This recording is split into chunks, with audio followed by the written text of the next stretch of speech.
বিসমিল্লাহির রহমানির রহিম। ডাইলো একভাবে ডালা শুরু করো, জানি না পরে নিচে একটু। তো অনেকে আমার ডান হাত ব্যবহার করা নিয়ে অনেক প্রশ্ন করেন যে ভাই ডান হাত দিয়ে কেন করেন না। এটা একদিন আগের ঘি, প্রায় 200 কেজির মতো ক্রিম, যেটা দিয়ে আমরা এখন ঘি তৈরি করব। এই খলার মধ্যে ক্রিম থেকে তেলটা আলাদা হয়ে যেতেছে আর কি। ঘির যে তেলটা এটা আস্তে আস্তে আলাদা হচ্ছে। আসসালামু আলাইকুম। আমার পেছনে যেটা দেখতে পাচ্ছেন এটা হচ্ছে আমাদের ঘি বানানোর খলা। এখানেই আমরা দীর্ঘদিন ধরে ঘি বানাচ্ছি। তবে আজকে এখানে ঘি বানাতে এসে অন্যরকম একটা অভিজ্ঞতা আমাদের হচ্ছে আর কি। এই ঘর তৈরি করার পর থেকে নিয়ে এখনও পর্যন্ত এরকম বিড়ম্বনা আমরা পড়ি নাই। কারণ হচ্ছে যে আমাদের এখন পেঁয়াজের সিজন। এই যে দেখতে পাচ্ছেন এই পুরো জায়গাটা, মানে এই ঘরটা পুরোটা হচ্ছে পেঁয়াজ দিয়ে ভর্তি। মানে পেঁয়াজ কেটে কেটে এনে তারপর এখানে রাখা হচ্ছে আর কি। তো এইটুকু আগেই হচ্ছে ভর্তি হয়ে গেছে, এখানে আর রাখার জায়গা নেই।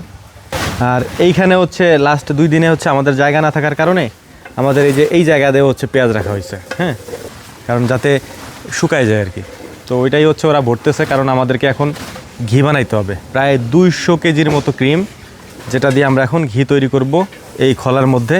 এইটার মধ্যে হচ্ছে যে আমাদের ক্রিমটা আছে, হ্যাঁ, আমি যদি আপনাদেরকে একটু দেখাই, এইটার মধ্যে ক্রিম আছে, এইটা হচ্ছে ক্রিম। এইটা দিয়ে আমরা এখন ঘি তৈরি করব। তো এইটা ওরা পরিষ্কার করতে থাকুক, অর্থাৎ এই জায়গাটা ওরা ফাঁকা করুক। এর মাঝেই আমরা জ্বালানি নিয়ে আসি, অর্থাৎ আমরা যেটা দিয়ে জাল দিব ঘিটা সেইটা নিয়ে আসি। তো এইগুলি হচ্ছে সরিষার কাটা বলি আমরা। মানে সরিষাকে যেহেতু আমরা হাতে বাড়ি দিয়ে দিয়ে তারপর এটার থেকে ফল বা দানা যেটা আছে সেটা আলাদা করি, যে কারণে হচ্ছে আমাদের এই গাছগুলি এরকম আস্ত থাকে। যদি এটা আমরা মেশিনে করতাম তাহলে এটা একেবারে গুঁড়ো গুঁড়ো হয়ে যেত, যেটা ব্যবহার করা যাইতো না আর কি। তো আমাদের জ্বালানি যেটা আর কি বললাম, সরিষার হচ্ছে যে গাছগুলা, এগুলোকে আমরা নিয়ে যাচ্ছি এখন। আর সাথে করে হাতের মধ্যে এটা হচ্ছে সূর্যমুখীর ফল, এটা হচ্ছে সূর্যমুখীর বীজ আর কি। সূর্যমুখীর বীজ পাখির জন্য কয়টা নিয়ে যাচ্ছে আর কি। আপনাদেরকে আরও একটা ইন্টারেস্টিং জিনিস দেখাই। আমাদের এইখানে একটা চুলা আছে, যেটার মধ্যে আমরা বড় রান্না টান্না করি আর কি।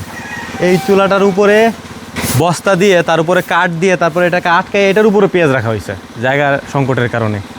এটাকে সুন্দর করে কয়েকবার ধোয়া হয়। দেখেন কি তেলতেলা একবারে, হ্যাঁ, তেলের মতো তেলতেলা। তারপরে কয়েকবার মুছা হয়। ফাইনালি যখন আমরা ঢালি তার আগেও কয়েকবার পর্যন্ত মুছা লাগে। আমি শারীরিকভাবে একটু অসুস্থ, যে কারণে শরীরের শক্তি কম। অ্যান্টিবায়োটিক খাওয়ার কারণে মাথা হচ্ছে খালি ঘুরায়। এটা হচ্ছে পরিপূর্ণটাই ভরা, একবারে পুরোটাই ভরা। আরও আছে যদিও, আমরা এতটুকু পরিমাণে রাখছি। প্রথমে কিছু কমাই নিই আর কি, এটার মধ্যে ঢেলে। বিসমিল্লাহ, বিসমিল্লাহির রহমানির রহিম। এটা হচ্ছে ক্রিম, দুধ থেকে যেটা বের করা হয় ওইটা আর কি। বিসমিল্লাহির রহমানির রহিম। ডাইলো একভাবে ডালা শুরু করো, জানি না পরে নিচে একটু। তো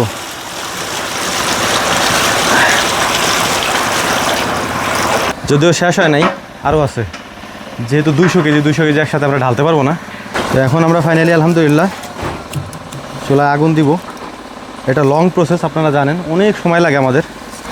আর এটা আমাদেরকেই বানাইতে হয়। যতই আমরা সমস্যায় থাকি আর যাই থাকি, আমাদেরকে এখানে থাকাই লাগবে। বিসমিল্লাহ। আগেই হচ্ছে কিছু জ্বালানি ভিতরে দিয়ে রাখছিলাম আমরা। এটাকে বলা হয় হচ্ছে হাতা। এই হাতা এই যে নামাইলাম ভিতরে, টানা 4 ঘন্টা পর্যন্ত এটার মধ্যেই থাকবে। এরকম চলতে থাকবে 4 ঘন্টা। যদি আমরা জাল ঠিকঠাক মতো দিতে পারি তাইলে দেখছেন কী পরিমাণ এটা জ্বলতে থাকে। আমরা ক্রিম দিছি হচ্ছে 2:30টার দিকে, এখন বাজে প্রায় 5:30টার মতো। এখনও পর্যন্ত এর কিছুই হয় নাই, হ্যাঁ, মানে পরিপূর্ণ ক্রিম যেটা আছে সেটা মাত্র ঢালা হইলো আর কি। পুকুরের পাঙ্গাস আর ক্ষেতের হচ্ছে মিষ্টি কুমড়া খাইতে 5টা বেজে গেল। এটা হচ্ছে মোটামুটি এখন হচ্ছে তেল ছাড়তেছে আর কি। কিছুক্ষণের মধ্যে পুরো তেলটা ছেড়ে দেবে আর কি। এই যে তেল ছাড়াটা হচ্ছে ভালো মতো না থাকিস না। তেল ছাড়াটা হচ্ছে যে ক্রিম থেকে তেলটা আলাদা হয়ে যেতেছে আর কি। ঘির যে তেলটা এটা আস্তে আস্তে আলাদা হচ্ছে। তো আলহামদুলিল্লাহ এখন বাজে হচ্ছে 6টা 18। আমরা উঠাইছিলাম 2:30টার দিকে। ঘি আমাদের তৈরি হয়ে গেছে, একবারে পুরোপুরি তৈরি হয়ে গেছে। এখন এটা আমরা নামাবো আর কি। এই ফেনাটা না ওঠা পর্যন্ত আমাদের এটা নাড়তে হয় আর কি, হ্যাঁ। তো আলহামদুলিল্লাহ হয়ে গেছে। নামানোর মতো জায়গা আমাকে নাই, দেখেন অবস্থাটা। এই যে এই জায়গা যে আমরা নামাই, এখন তো এটারে চাপানো লাগবে, এটা চাপাও আগে যতটুকু যায়। সবাই ধরে নিও আগে, হ্যাঁ ঠিক আছে, রেডি, বিসমিল্লাহ। সাবধানে, আর আসা যাবে না, এদিকে শোনার। এই যে আমার কাকু ঘি দিয়ে রুটি খাওয়ার জন্য রুটি নিয়ে এসছে দোকান থেকে। এখন এইটা দিয়ে তো সরাসরি খাওয়া যায় না আর কি, এর জন্য হচ্ছে আলাদা আনাইতে হবে নাকি। এখন হচ্ছে গরমের সিজন, শার্ট টার্ট জামা কাপড় সবাই একেবারে, ওদের অবস্থা তো আরও খারাপ। আমি তো মাঝে মাঝে যাই একটু রেস্ট নেই, অসুস্থ মানুষ, বাট ওদের কোনো রেস্ট নেই, সবাই একবারে ভিজা, অবস্থা খারাপ। তারপরেও আমাদের এই কাজ করতে হয়, কারণ যেহেতু পেশাই এটা আমাদের, করতেই হয় বাধ্যতামূলক, কিছুই করার নেই। যে প্রচণ্ড গরম, ঘাইমে এক একজনের অবস্থা খারাপ, কারণ আরও হচ্ছে আগুনের কাছে। আগুন যদি না থাকতো এক কথা ছিল, শীতের দিন আমাদের এই কাজগুলো করতে একটু আরাম হয়, কিন্তু গরমের দিন এই কাজগুলো করতে অনেক কষ্ট হয়, অনেক কষ্ট। এটা আসলে বলে বোঝানোর মতো না।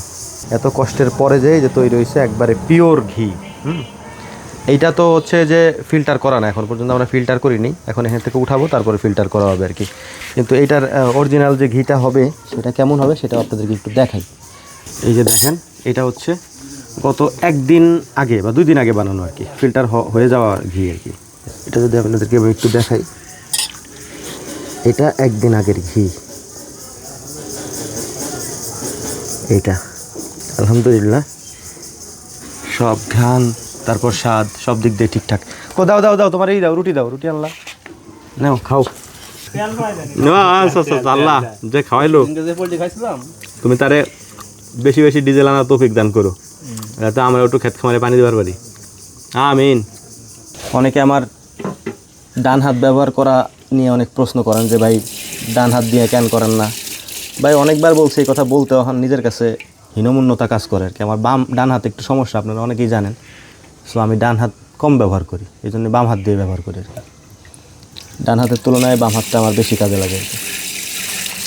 তো অন্য কোনো ইস্যু নাই, অনেকে ইসলামিক ইস্যু নিয়ে আসেন এর মধ্যে, ভাই অতটুকু পরিমাণে আমি জানি। এখন আমার হাতে তো সমস্যা, বলেন, যদিও আপনাদের বোঝায় কোনো লাভ নেই, যারা বলবেন তারা বলবেন, তারপরেও বলি হাতে সমস্যা থাকার কারণে আমি বাম হাত ব্যবহার করি বেশিরভাগ সময়। সেই যে এখন যেটা ঢালতেছি দেখতেছেন, এইটা হচ্ছে পিওর ঘি। আমরা এর মধ্যে আর কোনো কিছুই এখন আর করবো না। এই যে ডেক্সির মধ্যে ঢালছি, এইটার থেকে আর একটা পাত্রে পাল্টায় আমরা রাখবো, যেটাকে ফিল্টারিংয়ের করার জন্য আমরা রাখি আর কি। এই প্রসেস, এই দীর্ঘদিন ধরে আমরা এই প্রসেসে আপনাদেরকে দেখাইতেছি, এবং এই প্রসেসের মাধ্যমে আপনারা আমাদের থেকে ঘি নিয়ে খান ইনশাআল্লাহ, এবং খুব ভালো একটা রিভিউ পাই, যেটা আমাদের কাছেও ভালো লাগে। এটাকে হচ্ছে আমরা মোড়াই দিয়ে একবারে ভিতরে ভরে দেবো, ব্যাস। এরপরে আমরা মেশিনের এই মাথাটাকে একবারে এই জাতার কাছে নিয়ে এসে এটা লক করে দিতে হবে। এই দেখেন, এই যে চাপ বাড়তেছে, আর হচ্ছে যে সাইড দিয়ে যে ছিদ্রগুলো আছে, ছিদ্রগুলো দিয়ে ঘি পড়তে পড়তে একেবারে ওই যে নিচে বালতি পাতা আছে, বালতির মধ্যে চলে যাচ্ছে। ছাকরা পুরা কেক হয়ে গেছে, কেক যদি দেখাই, এই দেখেন, এই যে পুরো একটা কেকের দলার মতো হয়ে গেছে। এইটা হচ্ছে ছাকরা। আমাদের ছাকরাটার মধ্যে একটু হালকা ঘি থাকে। আমরা ক্রিম দিয়েছিলাম হচ্ছে 200 কেজির মতো, ঘি হইতে পারে 95 থেকে 97 কেজির মতো। এই যে এটাই পুরোটাই ঘি আর কি। এখন এটাকে আমরা রেখে দিব, পাত্র চেঞ্জ করে 2টা পাত্রে ভাগ করে রেখে দিব। 2 দিনের মধ্যে ফিল্টারিং হয়ে এটা জমে যাবে আর কি। তো এটাই হচ্ছে মূল প্রসেস। স্ক্রিনে নাম্বার দেওয়া থাকবে, অথবা এইটা, অথবা কমেন্ট বক্সে দেওয়া আমাদের যে কোনো প্রোডাক্ট চাইলে আমাদের অফিসিয়াল নাম্বারে কল দিবেন, ইনশাআল্লাহ খুব সুন্দরভাবে আপনাদেরকে পৌঁছে দেওয়া হবে। আমাদের জন্য দোয়া করবেন। আসসালামু আলাইকুম রহমতুল্লাহ।